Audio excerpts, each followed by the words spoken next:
Olá, boa noite.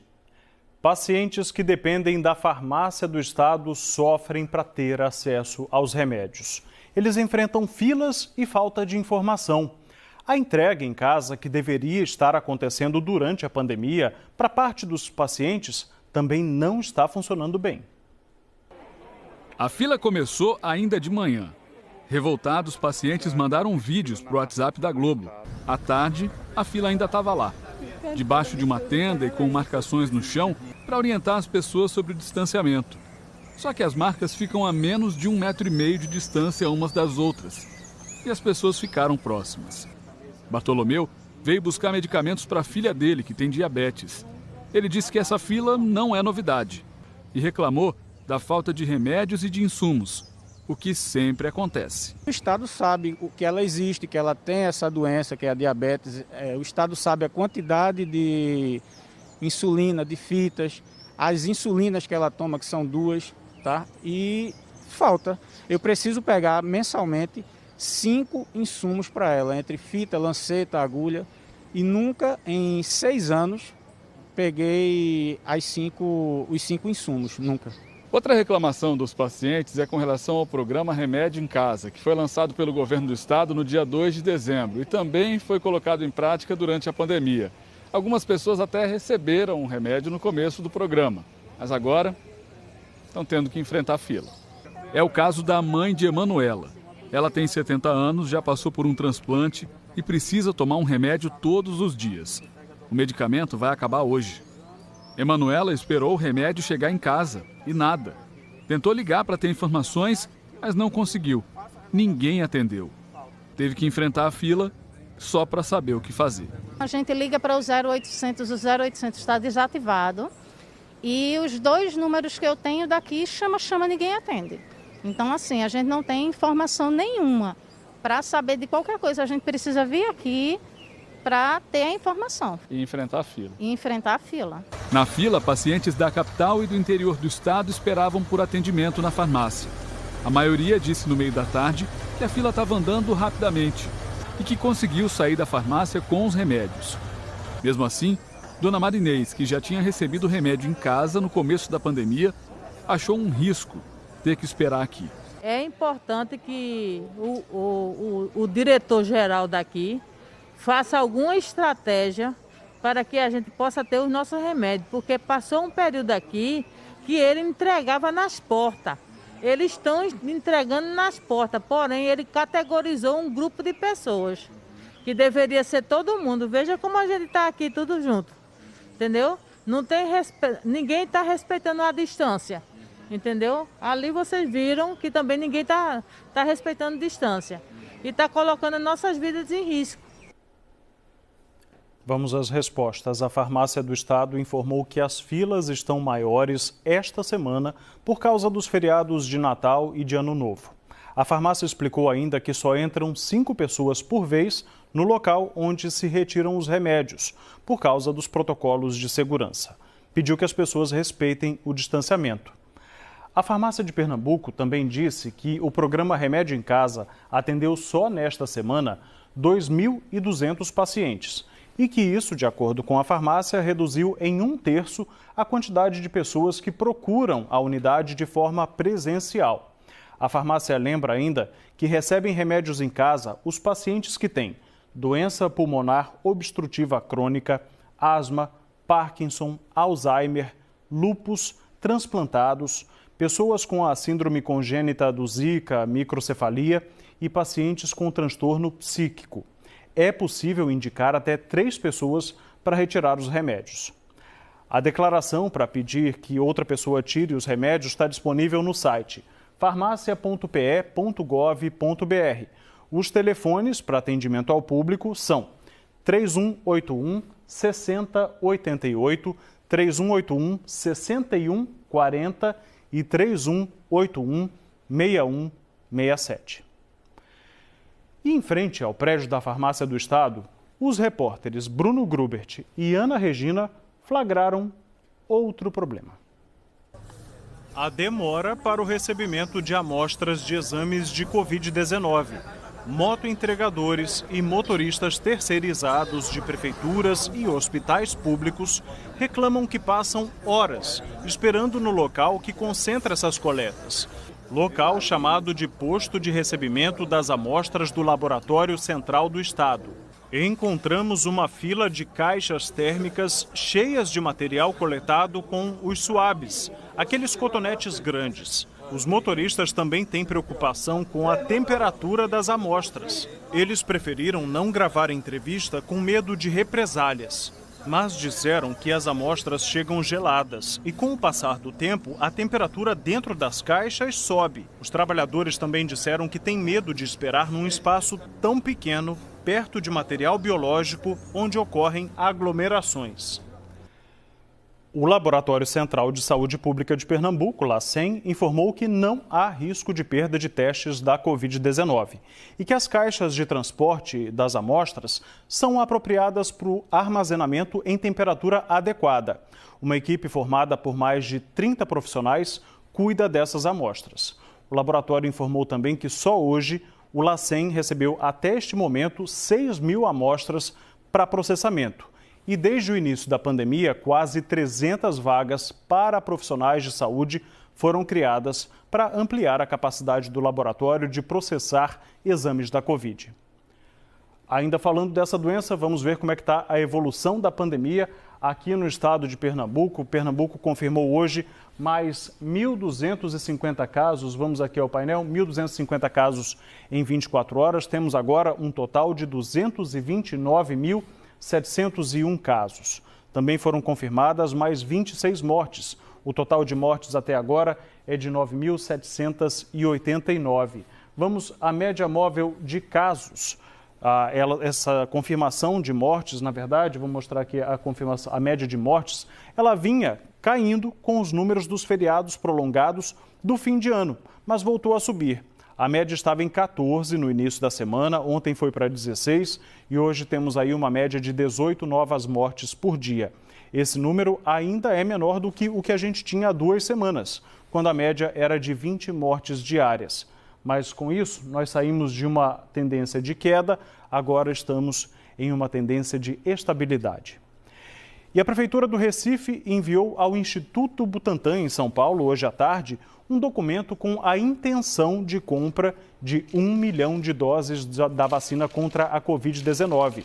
O documento foi assinado hoje pelo prefeito João Campos, depois de uma reunião com o médico Eduardo Jorge, com a secretária de Saúde, Luciana Albuquerque, e com o secretário de Educação, Fred Amâncio. Também hoje, a Prefeitura enviou um ofício ao governo federal propondo antecipar a vacinação dos profissionais da área da educação da fase 4 para a fase 1. E os impactos da pandemia na agricultura e na vida de quem mora na zona rural do sertão brasileiro, inclusive aqui de Pernambuco, são assunto de um estudo da Organização das Nações Unidas, a ONU. Luna Markman vai trazer os detalhes para a gente. Na primeira etapa da pesquisa, 2.000 famílias de agricultores e pequenos produtores foram entrevistadas em 10 estados brasileiros. Alexandre Pires é coordenador executivo da ASA, Articulação no Semiárido, e ele foi responsável por fazer esse levantamento aqui em Pernambuco. A ONU agora está analisando os dados, mas nessa ida ao campo já deu para perceber uma queda na renda dessas famílias. Não é isso, Alexandre? É isso, Luna. Na verdade, a gente fez esse levantamento em 4 municípios aqui do estado de Pernambuco, Betânia e Inajá, no sertão do Moxotó, Santa Maria do Cambucá e Vertentes, no Agreste Setentrional, e já mostra para a gente que o fato dos agricultores e agricultoras terem se distanciado dos centros urbanos, não poderem ter ido às feiras vender a sua produção, isso significou concretamente uma redução da renda dos agricultores, e é essa expectativa nossa de que os resultados do levantamento comprovem isso que a gente vem observando no próprio dia a dia e no levantamento feito inicialmente. E como é que ficaram as políticas públicas para essas famílias? Muitos agricultores e agricultoras ficaram com receio de acessar o auxílio emergencial. O governo negou que os agricultores acessassem esse auxílio emergencial na medida em que não previram que essa seria uma categoria que poderia acessar. A lei Assis de Carvalho, que foi aprovada na Câmara e no Senado como resultado da construção dos movimentos sociais foi vetada pelo presidente da República, e essa lei previa que o auxílio emergencial teria o atendimento aos agricultores e agricultoras. Nessa ida a campo, deu para perceber se muitas famílias de agricultores e pequenos produtores foram infectadas com a Covid-19? O fato também de terem mantido o distanciamento, não terem ido para as comunidades, para os centros dos municípios, das cidades, isso certamente também ajudou aos agricultores a evitar essa contaminação. Mas a gente não tem dados concretos sobre isso, e eu imagino que para o governo do estado de Pernambuco, assim como para os demais governos, seria um dado importante a levantar, que é a contaminação na zona rural. A ONU está analisando os dados da pesquisa e o que pode ser feito com esses dados em mão, tanto pela ONU quanto pela ASA? Olha, a ONU, como um organismo das Nações Unidas, que é um organismo de governo, certamente vai pautar as suas políticas, as suas ações, para orientar ações que ajudem e promovam a melhoria da qualidade de vida e a atenção a esse grupo tão importante, que é um grupo social, que são os agricultores familiares que produzem a alimentação da população brasileira. E nós, enquanto Rede ASA, pretendemos, com os resultados desse estudo, conversar com os governos dos estados do Nordeste e de Minas Gerais, que são os governos dos estados do semiárido. Pretendemos também conversar com os prefeitos e prefeitas eleitos nesse pleito recente. Alexandre, muito obrigada pela entrevista. Voltamos ao estúdio. Um vereador do Cabo de Santo Agostinho, que está preso, tomou posse esta semana. E como ele está preso, irmão Flávio, do PL, entrou hoje com um pedido de licença na Câmara Municipal. E Marina Meirelles, a repórter do G1, vai explicar melhor essa história. Olá, Marina. Oi, Antônio.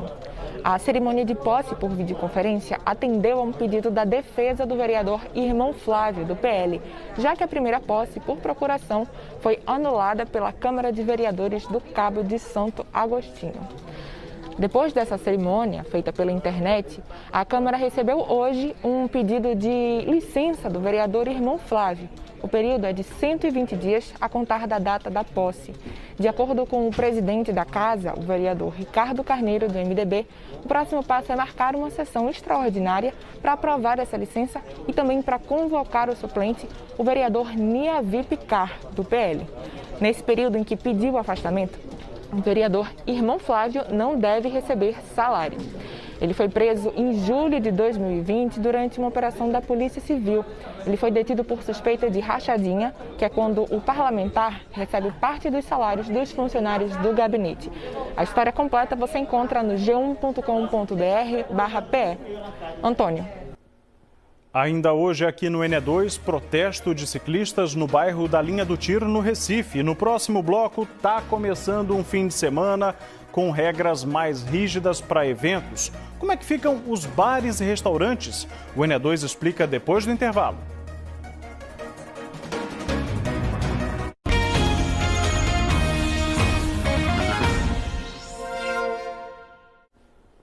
As 9 mulheres que assumiram secretarias da Prefeitura do Recife vão comandar mais da metade do orçamento deste ano. Vão estar nas mãos delas mais de 3 bilhões de reais. A gente conversou com as secretárias de Saúde e de Finanças. As duas vão administrar o maior volume de recursos financeiros. Ela ainda está estranhando o novo gabinete de secretária de Finanças da Prefeitura, que passou a ocupar esta semana. Maíra Fischer, formada em Economia, já viveu a experiência de estrear outros vários gabinetes no serviço público. Em 2011, passou num concurso da Secretaria de Planejamento e Gestão de Pernambuco. Em 2017, recebeu um convite para assumir a gerência na área de desenvolvimento econômico na Prefeitura do Recife. 2 anos depois, novo convite, só que para voltar ao governo, como secretária executiva de Desenvolvimento Econômico. Ela participou, inclusive, da elaboração do plano de convivência com a Covid-19. Fez parte da equipe de transição na troca de prefeitos no Recife e agora está encarregada de organizar as finanças da prefeitura. Tem que ter o controle de todo o dinheiro que entra. Este ano a previsão é de que sejam mais de 6 bilhões de reais. E de tudo o que sai. Ela acredita que os anos de experiência ajudam. No seu entender, quais as suas principais características profissionais e como mulher que lhe trouxeram até aqui?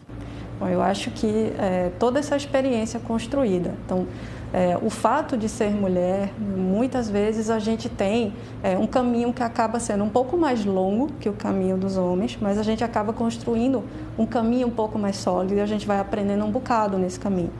Então, acredito que uma característica que eu pude desenvolver muito rápido foi a questão da tomada de decisão, né, e principalmente em momentos mais críticos. Então, a tomada de decisão em momentos de pressão, né, a capacidade de dialogar aí com diferentes atores, né, com diferentes interesses, para que a gente consiga construir uma solução comum. Além de Maíra Fischer, outras 8 mulheres estão no comando das secretarias. Elas são a metade do secretariado. E também está nas mãos delas mais da metade do dinheiro que a prefeitura tem para administrar a cidade este ano. Passarão pela mesa de Luciana Albuquerque mais de R$1 bilhão, ou seja, quase 19% do total arrecadado pelo município. Ela é a nova secretária de Saúde do Recife. Luciana é formada em odontologia e se dedicou à saúde pública. Há 16 anos fez um concurso da Prefeitura do Recife, onde ocupou vários cargos. Há 9 anos foi trabalhar no governo do estado, no setor de vigilância em saúde, até que se tornou secretária executiva de Vigilância em Saúde. E agora lidera uma equipe de 10 mil servidores numa secretaria importantíssima na pandemia. A mulher, quando ocupa um cargo desse, aí eu estou falando do meu caso, ela coloca todo o envolvimento, todo o coração. Eu olho para esse cargo pensando na necessidade das pessoas. O que é que eu posso fazer enquanto servidora pública, enquanto ocupante de um cargo estratégico, que é a Secretaria de Saúde do Recife, o que é que eu posso fazer para melhorar a saúde das pessoas? E o desafio da Covid, que segue? A Covid ainda nos preocupa muito.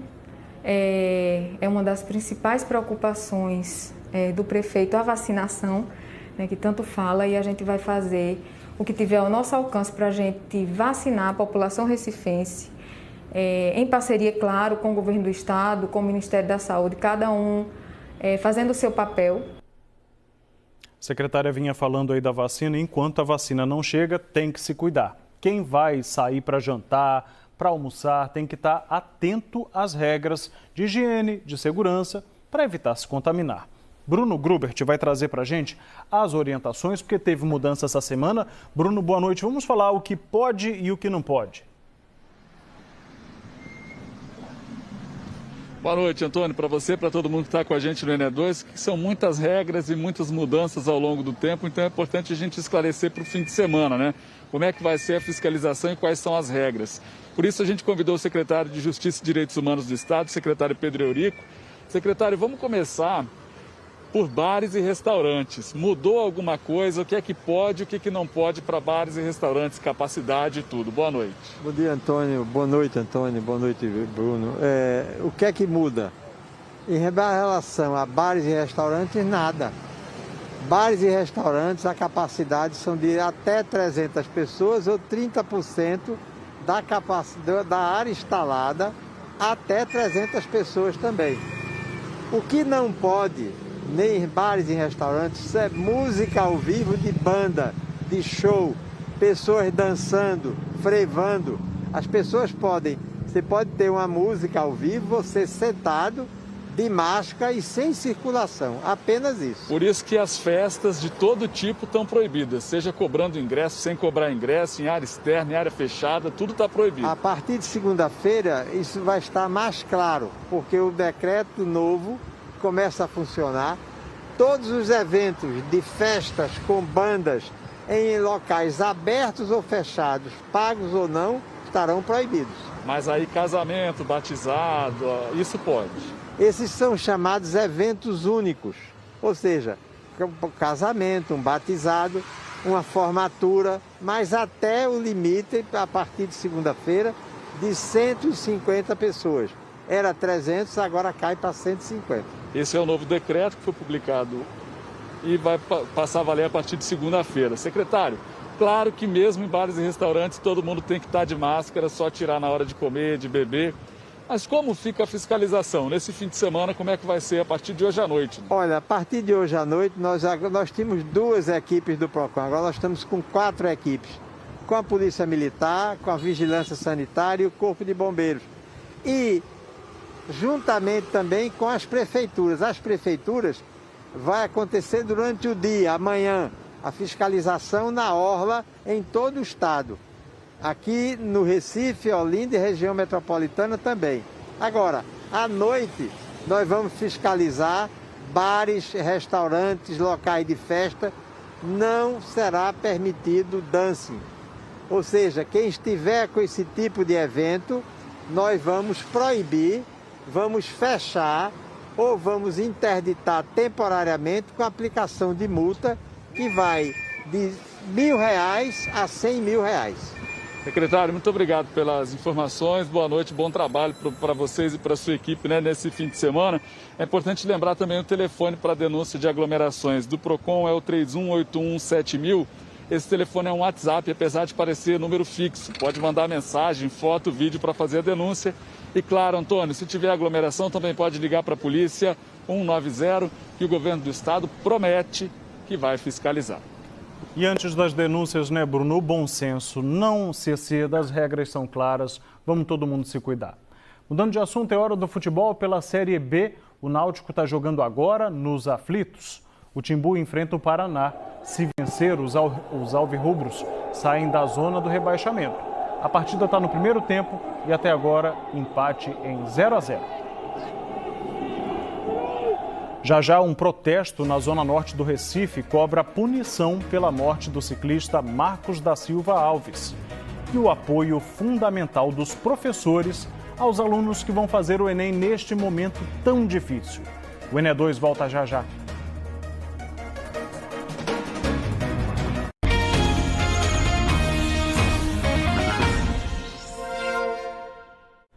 Ciclistas fizeram há pouco um protesto no bairro da Linha do Tiro, no Recife. O ato lembrou o ciclista Marcos da Silva Alves, de 32 anos, que morreu atropelado há 2 semanas quando ia para o trabalho. Quem acompanhou o protesto foi o repórter Juliano Roque. Oi, Antônio. Os ciclistas se reuniram na Praça do Derby e pedalaram até este ponto do bairro da Linha do Tiro. Eles pedem paz no trânsito, pedem segurança para o ciclista. Esse ato ele foi organizado por pessoas que têm a bicicleta como um meio de transporte e também por pessoas que andam de bicicleta por lazer ou por esporte. 30 ciclistas estão realizando essa ação para pedir mais segurança, porque muitos deles se queixam da falta de respeito por parte de alguns motoristas e motociclistas, que simplesmente ignoram a presença do ciclista, mesmo o ciclista estando em faixas exclusivas para a presença de quem está de bicicleta. O protesto parou exatamente neste local porque foi aqui que no mês passado um ciclista morreu atropelado. O acidente foi na esquina da Avenida Uriel de Holanda com a Rua Eládio Cambuim, na Linha do Tiro. Marcos da Silva Alves, de 32 anos, estava indo de bicicleta às 5 da manhã do último dia 26 de dezembro para a padaria onde trabalhava. Um carro teria descido a ladeira em alta velocidade e atropelado o ciclista. Quando aconteceu o acidente, a Polícia Militar não informou o nome do motorista, mas disse que ele era um sargento do Exército e que teria bebido antes de dirigir. De acordo com o Comando Militar do Nordeste, o sargento foi preso em flagrante. O sargento que se envolveu no acidente, ele permanece preso e segue à disposição da Justiça. Gaia Lourenço, ela é ciclista e explica pra gente agora quais são as maiores dificuldades encontradas pelo ciclista aqui no Recife, Gaia. A maior dificuldade, certamente, é a falta de infraestrutura adequada para o ciclista, porque é isso que garante a segurança na hora do deslocamento. É isso que vai garantir que o motorista não vai invadir a via, não vai tirar a vida de um ciclista, não vai pôr em risco. Então, o poder público precisa garantir infraestrutura adequada na grande parte das vias, principalmente nas vias que oferecem maior risco, que são as de maiores velocidades. Obrigado pela entrevista. Fica aí o apelo de paz no trânsito. Antônio. E o Comando Militar do Nordeste informou que o sargento, que não teve o nome divulgado, está preso no 4º Batalhão de Polícia do Exército, à disposição da Justiça. Sobre a maior estrutura para os ciclistas nas principais avenidas do Recife, a CTTU informou que o Recife tem 144 quilômetros de ciclovias e ciclofaixas atualmente. Só durante a pandemia foram implantados 11 quilômetros de rotas, contemplando aí bairros como o Parnamirim, Casa Amarela, Água Fria, Apipucos, Barbalho e Buriti. Além disso, ainda de acordo com a CTTU, parte das ciclofaixas de turismo e de lazer foram transformadas em rotas permanentes. Sobre as vias que não estão interligadas, a CTTU informa que são 80 quilômetros de malha interligada, somando as zonas norte, sul e oeste do Recife. É hora da educação, de falar de educação. Falta pouco mais de uma semana para o primeiro dia de provas do Enem, o Exame Nacional do Ensino Médio. Normalmente, esse exame é feito em novembro, mas foi adiado para janeiro por causa da pandemia. Foi difícil conseguir manter o conteúdo em dia. O formato das aulas mudou, o desânimo bateu muitas vezes, mas no caminho, os alunos encontraram profissionais dispostos a ajudar. Contagem regressiva para o Enem. E no auditório desse cursinho particular no Recife, onde 600 alunos deveriam fazer a revisão das questões, um vazio sem tamanho. Agora é só o professor e o computador numa sala pequena.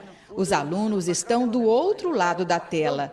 O neurônio é revestido como se fosse um rocambole, feito fosse um bolo de rolo, em camadas protetoras. Quase 40 anos de experiência de sala de aula, o que está mais diferente? Do que você está sentindo mais falta nessa época de pandemia? Falta de gente olhando para mim, Beatriz. Falta de alunos. A gente se acostuma. Quando explica uma coisa, aquele olharzinho feliz ou triste. As duas coisas mexem com a gente. Faz falta. O que não mudou foi o bom humor presente nesta relação.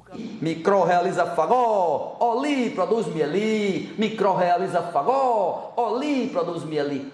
No isolamento, o professor sentiu a necessidade de incluir alunos que não podem pagar pelas aulas e também aqueles que não podem ouvir. Ele resolveu disponibilizar as lições pela internet de graça e contratou uma intérprete da língua brasileira de sinais para traduzir o conteúdo. Eu só cheguei a algum lugar na minha vida porque eu fui muito ajudado. Eu recebi muito apoio quando estudante muito pobre que fui. E agora que tudo virou de perna para o ar, tinha que ter alguma coisa. Aí criei projeto com aula todo dia de graça na internet. Todo dia eu estou lá, feliz e satisfeito. Lá em Pesqueira, a Gabriele, que tenta entrar para o curso de medicina há 6 anos, se diverte e aprende com o professor. No início deu medo de não conseguir render bem, mas se organizando direitinho deu para render bem e estudar bastante. Mas aí você tem que manter o foco no seu sonho, né? Em Jaboatão dos Guararapes, a Ayrton, de 17 anos, que vai tentar medicina pela primeira vez, não perde uma aula. Foi um ano muito atípico, muito difícil, foram muitas dificuldades, mas agora é só continuar, né, tentar continuar o ritmo. A pandemia afastou os estudantes das salas de aula, dos amigos, dos professores, da vida que tinham antes. E os efeitos surgiram para muitos deles. Ansiedade, depressão, tristeza. Por isso, muitas vezes, na solidão das horas de estudo, não é só o conteúdo das disciplinas que tem importância. Nas rodas de terapia comunitária realizadas pela ONG Centro das Mulheres do Cabo, com o apoio do Unicef, o objetivo é levar apoio e fortalecer a autoestima de estudantes de escolas públicas. Mesmo sendo as rodas, né, de cuidado online, mas a gente percebe que desde a primeira roda a gente conseguiu transformar, né, os jovens, essas meninas e meninos que estão muito dentro de casa, infelizes, ansiosos, e a gente consegue perceber que nas rodas, né, eles conseguem se soltar, falar, conversar com a gente. Ana Olívia quer cursar gastronomia e andava com os nervos à flor da pele. A gente não estava tendo muitas aulas. Ajudou tanto ao meu aprendizado quanto ao meu controle emocional. Hamilton quer estudar design. Ele repete exercícios de respiração que aprendeu nas rodas, relaxa e se sente mais seguro. Eu me sinto bem motivado a estudar mais, a me dedicar mais aos estudos, por um tempo difícil como a gente está passando, né?